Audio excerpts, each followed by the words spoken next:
مرنے سے پہلے اے مسلمان کر لے اس پہ غور، کتابوں کا خدا اور ہے، بابوں کا خدا اور۔ کہ اصل مسئلہ امت کا یہی ہے کہ امت نے قرآن کو چھوڑ دیا، سنت کو چھوڑ دیا۔ یہ سلیبس بہترین تھا، لیکن اس سلیبس کو جو ٹیچر سکھا رہے تھے نہ خود انہوں نے اس پہ عمل کیا اور نہ آگے یہ سکھایا۔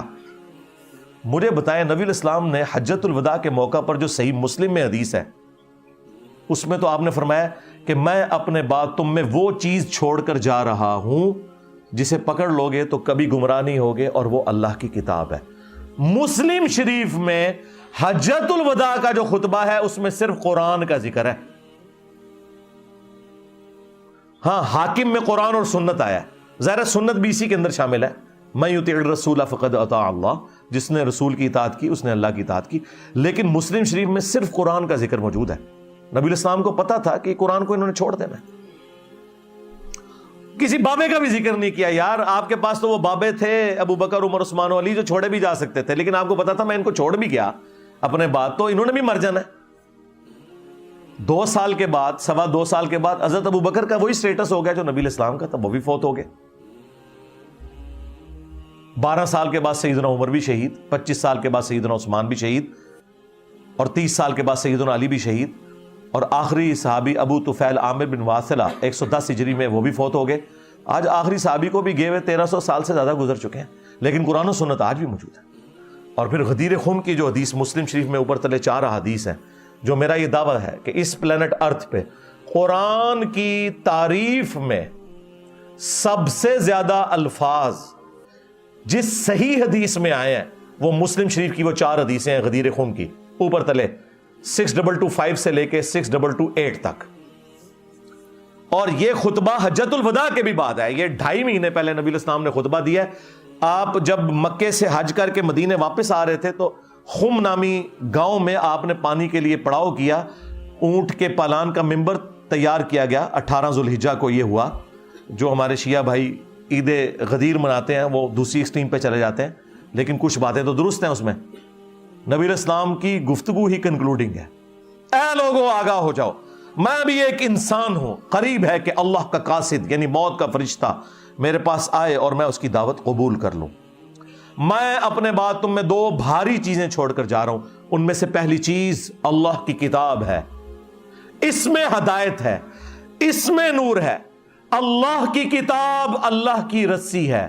ہاں، وَاعْتَصِمُوا بِحَبْلِ اللَّهِ جَمِيعًا وَلَا تَفَرَّقُوا، رسی کی تشریح ہر بندے نے اپنی اپنی کی ہوئی تھی، اور نبی الاسلام نے کہا اللہ کی کتاب اللہ کی رسی ہے، جو اسے پکڑے گا ہدایت پر ہوگا، جو چھوڑ دے گا گمراہ ہو جائے گا۔ اور زید ابن ارقم کہتے ہیں پھر نبی الاسلام ہمیں ترغیب دلاتے رہے، اللہ کی کتاب اللہ کی کتاب اللہ کی کتاب۔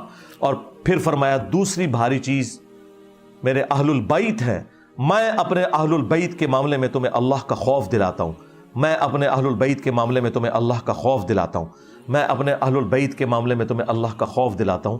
3 دفعہ فرمایا، یعنی میرے بعد ان کے ساتھ حسن سلوک کرنا۔ لیکن امت بالکل الٹ چلی، نہ کتاب اللہ کو پکڑا ہدایت کے لیے اور نہ اہل البیت کو زندہ چھوڑا، بالکل الٹ چلی۔ اللہ کے فضل سے یہ پلیٹ فارم غدیر خم پہ کھڑا ہے، توحید قرآن والی بیان ہو رہی ہے اور اہل البیت کا وہ دفاع ہو رہا ہے جو کبھی شیعان علی نے بھی نہیں کیا، سو کالڈ شیعان علی۔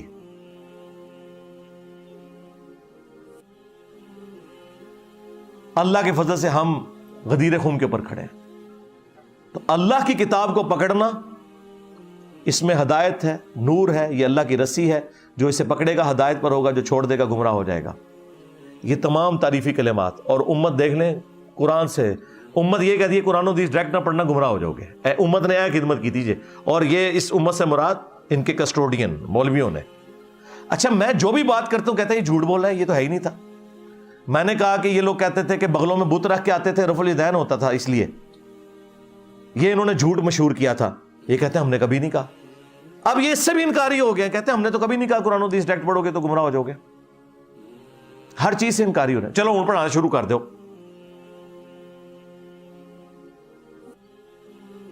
ہر چیز سے پیچھے ہٹ رہے ہیں، لیکن عوام کو تو پتہ ہے نا یار کہ تم نے کیا کیا ہے، اور تم نے یہ جو ظلم ڈھایا ہے اس امت کے اوپر، اس کی تکلیف ہمارے گزری ہوئی نسلوں نے بھی بھگتی اور آنے والی نسلوں نے بھی بھگتنی تھی اگر اللہ تعالیٰ اس پلیٹ فارم کے ذریعے تم لوگوں کی مٹی نہ پلید کرواتا. اب تو میں یہ کہہ سکتا ہوں کہ تمہاری مٹی پلید کروائی ہے جو کچھ تم نے کیا تھا اس امت کے ساتھ. نبی علیہ السلام تو قرآن، اہل بیت، قرآن، سنت یہی بات کر کے گئے. اور آج جو کوئی یہ کہتا ہے کہ جی یہ قرآن کو چھوڑنے کی وجہ سے یہ سب کچھ ہوا، اس کو یہ کہتے ہیں اس کو بات کرنے کی تمیز نہیں ہے، یہ بےہودہ ہے، یہ علماء کی توہین کر رہا ہے. تو علماء نے اپنی توہین خود کی ہے نا. ہم نے تو نہیں کہا کہ وہ اس طرح کی حرکتیں کرے کہ لوگ انہیں باتیں کرتے ہیں. پہلے تو لوگ ڈرتے ہوئے بولتے نہیں تھے نا. یہ تو آج یہ آپ کو جو اتنی لمبی زبانیں لوگوں کی نظر آ رہی ہیں نا، یہ ہماری وجہ سے لوگوں کو ہمت ہوئی ہے کہ یہ ان جو وقت کے خدا بنے ہوئے تھے، یہ لوگ زمینی خدا بنے ہوئے تھے انورٹڈ کاماس کے اندر، نعوذ باللہ من ذالک، ان کو للکارا ہے اللہ کے فضل سے. تو ان کے پاس آخری معنی یہ ڈگری دکھائیں، یہ مسئلہ بھی میں حل کر دوں. سب سے پہلے ڈگری تو ہماری قرآن میں آئی ہے. کنتم خیر امۃ اخرجت للناس تأمرون بالمعروف وتنہون عن المنکر وتؤمنون باللہ. تم بہترین امت ہو جو لوگوں کے نفع کے لیے نکالی گئی، لوگوں کو اللہ کی طرف بلاتے ہو، نیکی کا حکم دیتے ہو، برائی سے روکتے ہو، اور اللہ پر ایمان رکھتے ہو. اللہ پر ایمان تیسرے نمبر پر ذکر ہوا، نیکی کا حکم اور برائی سے روکنا پہلے نمبر پر ذکر ہوا، کیونکہ یہ حمیت ہوگی تو پھر آپ کا ایمان اللہ پر کامل ہوگا. تو ہماری ڈگری ہے قرآن میں. علماء بہترین امت نہیں، پوری امت بہترین امت. ٹھیک ہے لیڈ علماء نہیں کرنا ہے، لیکن علماء وہ ہوں گے جو ایک دوسرے کو کافر سمجھتے ہیں. اگر ان علماء سے مراد آپ صحابہ کرام، اہل بیت، سکہ تابعین، تبع تابعین میں سے امام حنیفہ، امام شافعی، احمد بن حنبل، امام مالک، امام بخاری، امام مسلم، ان لوگوں کو لیتے تو ہم مانتے ہیں. آپ تو صرف ان کے نام کے اوپر چندے کھا رہے ہیں. آپ کو بخاری کی حدیث رفع الیدین والی بتا دی جائے نا، رکوع میں جاتے وقت اور رکوع سے اٹھتے وقت، یا مسلم شریف سے رفع الیدین کی حدیث، تو وہیں آپ لوگوں کی کھوتی مار جاتی ہے. اگلے زمانوں میں وہ گدھے کے اوپر نا وہ سامان لے کے جاتے تھے. اگر وہ کسی سے ادھار گدھا مانگ لینا تو وہ کہتے مر گیا میرا کھوتا تھے، یہ کھوتی مر جاتی سی نہ تھی. تو اللہ کے محبوب صلی اللہ علیہ وآلہ وسلم کی تعلیمات کے ساتھ غداری اصل میں ان لوگوں نے کی ہے جنہوں نے امت کو اس چکر میں ڈال دیا. تو ڈگری موجود ہے. صحیح بخاری میں حدیث ہے، بلغوا عنی ولو آیہ، پہنچا دو میری طرف سے خواہ تمہیں ایک آیت ہی آتی ہو، ایک آیت، ایاک نعبد و ایاک نستعین. یہ تو ہم نے بچے بچے کو رٹوا دی ہے. کیا ہم یہ آگے نہ بیان کریں؟ ہمارے نبی علیہ السلام کی تو یہ تعلیمات ہیں کہ شیطان بھی اگر صحیح بات کرے اس کی تصدیق کرو. بخاری میں حدیث ہے شیطان نے انسانی شکل میں آ کے سیدنا ابو ہریرہ کو آیت الکرسی کا وظیفہ دیا تو نبی علیہ السلام نے فرمایا ہے جھوٹا تھا لیکن بات سچی کی ہے اس نے. ہاں، کہ جو آیت الکرسی پڑھ کے رات کو سوتا ہے ایک فرشتہ اس کی حفاظت کے اوپر مامور ہو جاتا ہے. مجھے بتائیں اگر 5ویں کلاس کا بچہ آ کر آپ کو یہ کہے کہ مولانا سورہ البقرہ کی آیت نمبر 279 میں لکھا ہے کہ سود کھانے والے کے خلاف اللہ اور اس کے رسول کا اعلان جنگ ہے عز و جل و صلی اللہ علیہ وآلہ وسلم، تو آپ اس سے یہ کہیں گے کہ تو پرائمری میں پڑھتا ہے پہلے ڈگری لے کے آ. اور اگر آپ یہ کہیں کہ میں تیری یہ بات نہیں مانوں گا چونکہ تیرے پاس ڈگری نہیں ہے، تو آپ تو کافر ہو جائیں گے، کیونکہ وہ تو بات کر رہا ہے قرآن سے، اپنی بات تو کر ہی نہیں رہا. اور دیکھیں یہ دنیاوی لوگوں کا ہی حوصلہ ہے ان کی نظر میں. ہم تو انہیں بھی دینی لوگ ہی سمجھتے ہیں. سائنس کی تعلیم بھی تو دین کی تعلیم ہی ہے کہ وہ کبھی ان کو ڈگری کی آر نہیں دلاتے. آپ نے اپنے گھر میں کوئی ایئر کنڈیشن فٹ کروانا ہے نا، اور آ کے مکینک جو ہے وہ فٹ کر رہا ہے اور آپ کو نظر آ گیا کہ یار یہ انٹرنل یونٹ تھوڑا سا ٹیڑھا لگا ہے، اور آپ اسے کہتے ہیں یار اے منو ڈھنگا پہ لگتا ہے ذرا انہوں سیدھا کر، اور آگے سے وہ کہے کہ مولوی صاحب تارے کو تو ڈگری نہیں ہے، چپ کر کے بو، تو مولوی کا چپ کر جائے گا. لیکن وہ یہ کبھی بھی نہیں کہے گا. یعنی اس میں بھی اتنی بات ہے کہ کامن سینس سے جو بات ہو رہی ہے نا وہ بات ماننی ہے.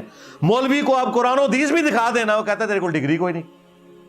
ہونا چاہیے کہ ان کے ساتھ مکینک بھی یہی سلوک کریں اور ان کے ٹیڑے لگا کے جائیں ایسی، اور ٹیڑھا تھوڑا سا بھی لگ جائے نا ہم بھگتے ہیں، پھر پانی اندر ہی گرنا شروع ہو جاتا ہے. آپ کو پتا ہے وہ جو پانی آپ باہر پائپ نکالتے ہیں اگر ٹیڑھا ہو جائے نا تو جیسے وہ اس طرح فل ہوتا ہے نا، بجائے پائپ سے نکلنے کے نیچے کی طرح ایک کار اندر پانی بگڑنا شروع ہو جائے گا، پھر وہ پتہ لگے گا بھی ڈگری لگائی ہوئی ہے رٹ۔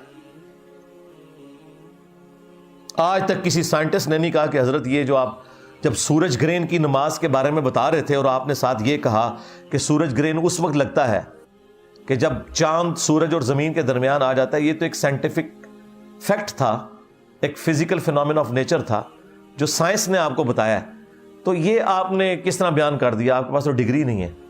کبھی کہا ہے کسی سائنٹسٹ نے؟ وہ خوش ہوتے ہیں کہ سائنس پھلے پھولے، ہم نے جو محنت کی تھی وہ لوگوں تک پہنچے۔ مولوی کا دل کیڑی جتنا ہے، آپ اسی کا ترجمہ بخاری مسلم سے، قرآن سے اس کو دکھائیں یا عوام کو دکھائیں، یہ کہتے ہیں ڈائریکٹ نہ پڑھو۔ اور میں آپ کو بتاؤں ہم ڈائریکٹ نہیں پڑھتے، یہ جھوٹ بولنا بھی آپ بند کریں۔ جب میں لوگوں سے کہتا ہوں کہ بریلوی ہو تو احمد بریلوی کا ترجمہ پڑھو، تو میں تو احمد بریلوی سے قرآن پڑھوا رہا ہوں، میں نے کون سا خود قرآن کا ترجمہ لکھ کے دیا آپ کو؟ دیوبندی ہو تو اشرف تھانوی کا ترجمہ پڑھو، تو کیا میں نے اپنا ترجمہ آپ کو دیا یا اشرف تھانوی کا ترجمہ بتایا؟ تو کس کی جرت ہے دیوبندی یا بریلوی کی کہ وہ یہ کہ میں اعلیٰ حضرت سے یا اشرف تھانوی سے بہتر ترجمہ کر سکتا ہوں؟ کسی کی جرت نہیں ہے۔ تو ہم ڈائریکٹ ان سے ہی پڑھوا رہے ہیں، جیسا صحابہ کرام پڑھے لکھے نہیں تھے لیکن ان کی زبان کے اندر قرآن نازل ہوا، اللہ تعالیٰ نے انہیں ہدایت دے دی۔ تو اسی طریقے سے آج قرآن جب اردو زبان میں آ گیا اور عوام الناس اسے پڑھے گی تو اسے ہدایت مل جائے گی، بالکل مل جائے گی، بالکل واضح ہے۔ تو یہ جو کہتے ہیں نا علماء سے انجینئر صاحب متنفر کروا رہے ہیں یا سائل ادیم متنفر کروا رہے ہیں، علماء سے نہیں متنفر کروا رہے ہیں، ان کے کرتوتوں سے متنفر کروا رہے ہیں۔ آپ اپنے کرتوت ٹھیک کر لیں۔ رہے علماء تو 99 قتل تو آپ نے بھی کیے ہیں۔ اگر میں یہ کہوں یہ گلے پھاڑنے والے مولویوں سے اور دیوبندیوں سے کہ آپ لوگ جمعے کے خطبے میں یہ دعا کروایا کریں کہ اے اللہ ہمارے بچوں کو اعلیٰ حضرت امام احمد بریلوی کی طرح دین کی خدمت کرنے کی توفیق عطا فرما، تو کیا کوئی وہابی آمین کہے گا؟ یا میں بریلویوں کی مسجد میں دعا کرواؤں کہ یا اللہ ہمارے بچوں کو احسان لائی ظہیر کی طرح دین کی خدمت کرنے کی توفیق عطا فرما؟